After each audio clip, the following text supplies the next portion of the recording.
Yo les bros, c'est Goji et j'espère que vous allez bien. La sortie des reviews et des chapitres de One Piece change. Glénat et Manga Plus nous proposent désormais une offre gratuite et légale pour lire One Piece en ligne tous les dimanches à 17 h en même temps que le reste de la communauté internationale. L'avantage incontestable est que nous pouvons enfin supporter One Piece et montrer à quel point la communauté française est présente tout en profitant des chapitres gratuitement et légalement. Suite à cette annonce, Scantrad a déclaré arrêter la traduction de One Piece et la sortie des chapitres les vendredis matins après plus de 14 ans de loyaux services. Un immense changement pour nous tous, pour le bien d'absolument tout le monde et qui va demander un petit temps d'adaptation avant de retrouver ses marques. Alors voilà, désormais je vais vous inviter à lire le chapitre sur Manga Plus afin de soutenir au maximum l'œuvre et tout ça évidemment sans être en partenariat avec eux ou en collaboration de près ou de loin. Ce n'est donc pas un placement de produit. Vu les changements occasionnés, il fallait absolument que je vous fasse une nouvelle et dernière explication vidéo, surtout si vous êtes un petit peu paumé. Maintenant nous allons pouvoir passer à la review de ce nouveau chapitre de One Piece. Ce chapitre 1027 nous offre la suite des événements de la semaine dernière. Rappelez-vous, le nouveau clash de Luffy et Kaido avait créé un événement spectaculaire que seules de rares personnes ont pu voir de leurs propres yeux, la séparation du ciel sous le choc de deux utilisateurs de Haki des Rois. À travers cette page, Luffy s'est affirmé comme il ne l'avait jamais fait face à un Yonko, au point qu'on puisse le considérer comme l'égal des plus puissants pirates de Grand Line. Nous allons voir que cette sensation se confirme peu à peu dans ce chapitre. Nous verrons aussi le futur rôle que va jouer Momonosuke dans ce combat décisif et surtout la suite du combat de Zoro et une parcelle du visage de King. En bref, une incroyable nouvelle review qui vous attend les bros. Comme d'habitude, n'hésitez pas à laisser le petit like et à vous abonner pour soutenir la chaîne. Un merci infini et commençons dès à présent. Le ciel est dégagé, la pleine lune domine ce plafond céleste assistant à l'affrontement fatidique de deux rois au sommet d'Onigashima. Le calme semble régner après l'incroyable tempête déchaînée par le Haki de Kaido et Luffy. Comme seul spectateur de cette scène surréaliste, Momonosuke et Yamato. D'un heureux coup du destin, les deux héritiers d'Oden Kozuki ont pourtant déjà vécu à leur manière ce moment il y a un petit peu plus de 25 ans en arrière. Le clash de Roger et Barbe Blanche avait lui aussi fendu le ciel en deux d'après les mots de Yamato, c'est en tout cas ce que Oden avait concilié dans son livre. Alors que Momonosuke a vécu cet affrontement en temps réel puisque Ney est présent sur le bateau d'Edward Newgate, Yamato, elle, a pu le vivre directement à travers les mots de son idole. Ce qui est étonnant, c'est que malgré que nous ayons nous aussi vécu ce moment à travers le chapitre et l'épisode 966, à aucun moment Roger et Newgate ont séparé les nuages par la force de collision de leur Haki. En tout cas, cela n'a pas été montré, mais nul doute que les deux plus puissants êtres au monde étaient capables d'une telle prouesse. Il est juste étonnant qu'Oda n'ait pas montré une telle scène, mais qu'il la fasse exister à travers les mots de Yamato et Oden. Alors la question est désormais, existe-t-il d'autres scènes aussi importantes que nous n'avons pas vues de nos yeux? Yamato servira-t-elle à dévoiler des scènes uniques et exclusives grâce au texte d'Oden? Rappelons-nous qu'elle est la seule au monde, avec le défunt Ace, à connaître le véritable rêve de Roger et de Luffy, et ce même avant nous, alors que nous suivons Luffy depuis plus de 20 longues années. Le fameux carnet d'Oden contient des éléments qui vont incontestablement nous permettre d'étendre l'aventure de ces trois grands pirates et des secrets qu'ils ont découverts. C'est aussi à cause de ça qu'une impression m'envahit de plus en plus, un sentiment que ce livre sacré et unique finira par connaître un destin tragique. Oui, le livre d'Oden serait détruit d'ici la fin de Wano Kuni.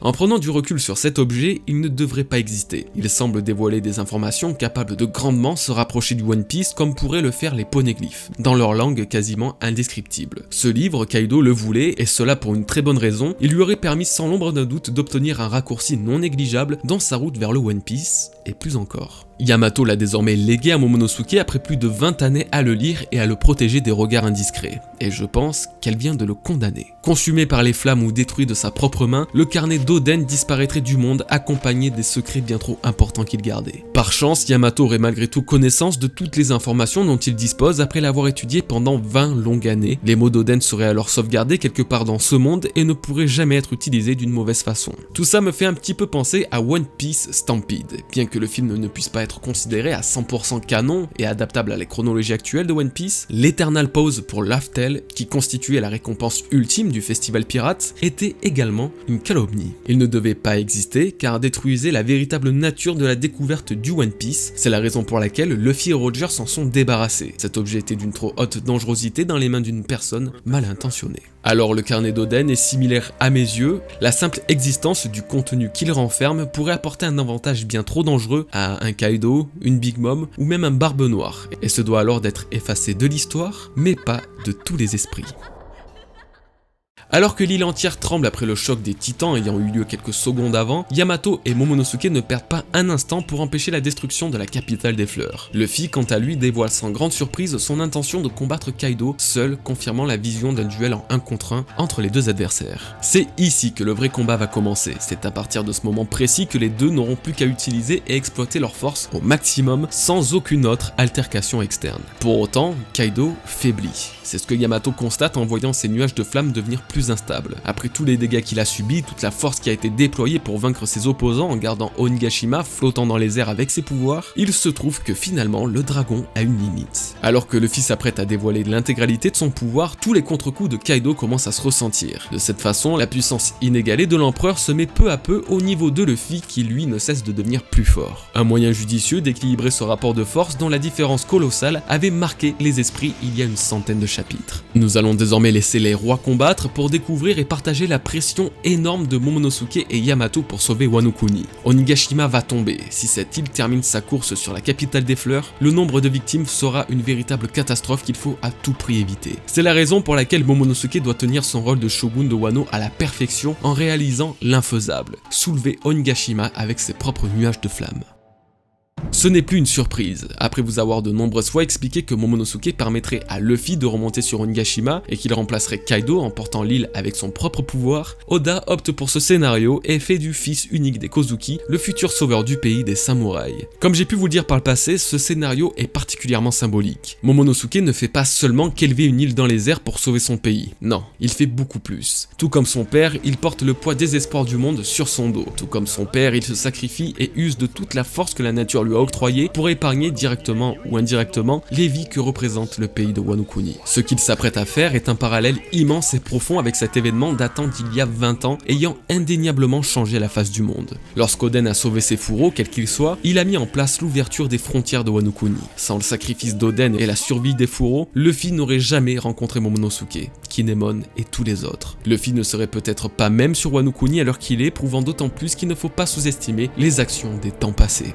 Aujourd'hui, c'est au tour de Momonosuke de porter le fardeau que son père lui a laissé. Il va devoir dévoiler un nouveau pouvoir pour retenir Onigashima, empêcher la destruction de la capitale des fleurs et préserver la vie de ceux se battant pour Wano Kuni. Ce puissant parallèle a une symbolique encore accrue avec la présence de Yamato, elle qui se prend pour Oden. C'est donc accompagné de Yamato que Momonosuke parviendra à protéger Wano Kuni de la mort et de la destruction. Nos trois héros ont donc un poids lourd sur leurs épaules, aucun ne doit échouer à son devoir. Onigashima est plus proche que jamais de la capitale des fleurs et ce n'est qu'une question de minutes avant que l'île des démons ne répande la peur et la désolation sur cette civilisation autrefois si paisible. Retour à l'intérieur du château pour vivre la violence d'un combat entre deux vice-capitaines, Roronoa Zoro contre King l'Incendie. Un duel que l'on attendait depuis le jour où on a appris que Luffy allait combattre Kaido. Et le moins que l'on puisse dire, c'est que la puissance déployée par le roi des calamités est de très loin à la hauteur de sa réputation et de celle de son capitaine. Bien que Zoro soit très réduit suite au combat qu'il a mené face aux deux Yonko, King est terrifiant. Dévoilant pour la première fois ce qui semble être sa forme hybride, ce n'est pas la seule chose que la calamité va relever dans ce chapitre. Alors qu'il domine le futur plus grand épéiste au monde, acculé par sa puissance, ce dernier contre-attaque avec une de ses nombreuses techniques emblématiques, le Hui Toragari, invoquant l'aura du tigre pour contrer la force du Pteranodon, attaquant avec son Tankyudon. King est touché au niveau de la tête. Son masque en partie brisé laisse apercevoir un bout de son crâne, tandis que Zoro est éjecté plusieurs mètres en arrière. À peine le temps de réaliser ce qui lui arrive, la calamité fonçant droit sur lui assène un dernier coup d'expulsant d'Onigashima. La chute aurait été mortelle, ce n'était pas sans compter sur la ténacité de Zoro qui utilisera alors une nouvelle technique, dans le vide, le propulsant à l'intérieur de l'enceinte d'Onigashima et évitant ainsi une catastrophe. King, inflexible et témoin de la scène, clôturera ce chapitre, le crâne et les cheveux en partie apparents, laissant entrevoir pour la première fois à quoi ressemble l'homme le plus fidèle de Kaido sans bête. Cette seconde moitié du chapitre 1027 ne nous aura pas laissé le temps de souffler. Zoro, plus déterminé que jamais, ne pourra pas laisser le combat s'éterniser car les effets du boost administré par les Minx finiront par s'estomper à un moment ou l'autre. Il le sait et va devoir finir ce duel avec ce compte à rebours en tête. Le problème est qu'actuellement, Zoro n'a plus de véritable botte secrète à nous dévoiler. Lors du chapitre 1010, et d'après ses dires, il avait absolument tout donné face à Kaido, en invoquant la puissance démoniaque d'Ashura. C'était très largement sous-entendu comme étant sa technique ultime et que si cette attaque ne mettait pas à terre le Yonko, alors aucune de ses autres attaques ne pourrait le faire. La suite appartient à l'histoire et à la légende. Ashura eut l'exploit de laisser une cicatrice sur le corps de l'empereur à l'image de l'attaque d'Oden Kozuki. En toute logique, si Ashura représente la quintessence du pouvoir de Zoro, vaincre King ne pourra se faire qu'avec cette ultime technique. C'est pourquoi la suite et la fin de ce combat sera plus décisif que jamais pour Zoro dans son évolution. Ashura risque grandement de faire son retour ainsi que l'utilisation du Haki des rois qui va avec, car ce n'est qu'en utilisant cette technique que le Haki royal de Zoro fut ressenti par Kaido. Dans ce combat contre King, il va devoir réaliser et comprendre qu'il possède cette forme rare du Haki, un comble quand on sait qu'il se mesure face à celui se faisant passer pour le roi de son équipage. Alors plus que quelques chapitres avant qu'une nouvelle facette d'Ashura soit dévoilée pour clore cet incroyable combat. Pour le moment, c'est King qui va nous intéresser car une partie de sa personnalité nous a été dévoilée, mais pas seulement.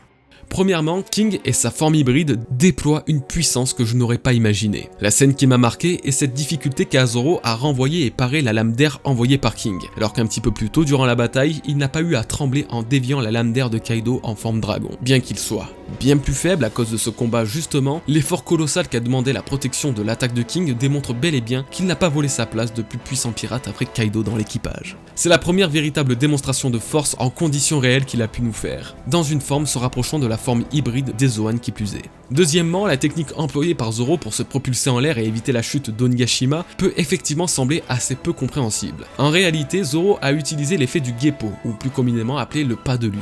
Apparu pour la première fois à travers le CP9, le Geppo est l'un des 6 pouvoirs du Rokushiki permettant de voler, ou du moins de rester en lévitation en frappant l'air. Sanji est l'un des maîtres en la matière concernant cette technique comme nous avons pu le constater après l'ellipse. Luffy utilise également ce pouvoir en Gear Force, que ce soit pour se déplacer à grande vitesse en Bondman, ou bien pour rediriger et augmenter la vitesse et la puissance de ses coups en Snakeman. Il fallait forcément que Zoro nous montre cette capacité en frappant l'air avec ses sabres d'une telle force que son corps entier fut repoussé dans le sens inverse. Troisièmement, le point d'orgue de ce chapitre de cette review. King possède cette aura mystérieuse, en grande partie grâce à la tenue qu'il arbore. Elle nous semblait très familière avec la tenue portée par Magellan et Shilu d'Impel Down. L'existence d'un ancien directeur inconnu encore à ce jour de cette prison légendaire m'avait alors poussé à penser que King pouvait avoir un premier lien avec cette histoire. Sans que cela soit vérifié ou non, la mythologie autour de King avait donc gagné notre intérêt. Mais bien au-delà de sa tenue en général, c'est l'effort qu'il a mis à cacher la moindre parcelle de sa peau et de son visage qui a généré un tel mystère le concernant. Pourquoi se dissimuler sous cet attirail? Le clou du spectacle est bien évidemment la présence de ces ailes noires semblant à la fois parfaitement naturelles mais totalement décalées avec celles des êtres célestes que nous connaissons habituellement. Alors ce chapitre qui nous offre pour la première fois un aperçu du visage de King est à marquer d'une pierre blanche, des cheveux très clairs, coiffés en arrière, un teint de peau plus sombre et surtout une marque ou peut-être un tatouage au-dessus de son œil gauche. Un contraste total avec le reste de sa tenue et c'est ce tatouage qui va attirer notre attention. Alors à quoi celui de King pourrait-il bien correspondre? On le sait, tous ont une signification, notamment au sein d'une tribu et d'un clan. Et par l'heureux fruit du hasard, le clan de King révélé il y a quelques chapitres a eu de quoi nous passionner. Les Lunarians vivaient au-dessus de Redline, apparemment à la place de Marie-Joise, et seraient, comme leur nom l'indique, liés à la lune. Alors est-ce que ce tatouage a à voir avec tout ça? Eh bien supposons que les Lunarians soient également proches des autres races célestes, possédant une paire d'ailes et descendant directement du peuple de la lune. Après tout, cela semble logique. Parmi ces tribus, une se distingue en arborant des tatouages tribaux sur leur visage, les Chandia. L'idée serait alors qu'à l'image des Chandia et de leur culture, les Lunarians avaient eux aussi des tatouages représentatifs de leur tribu que King devait cacher pour ne pas être reconnu, expliquant cette tenue si spéciale. Les stigmates qu'il cherche à dissimuler à tout prix laissent suggérer que, tout comme les anciens esclaves des hommes célestes, il dissimule la marque qui pourrait attirer de l'attention. Ce qui est sûr, c'est que ce combat face à Zoro finira par dévoiler totalement son visage, qu'il le fasse volontairement ou involontairement. Quoi qu'il en soit, il continue de générer du mystère, de chapitre en chapitre, au point qu'il se retrouve étonnamment en tête de mes attentes, en cette fin d'arc de Wano Kuni.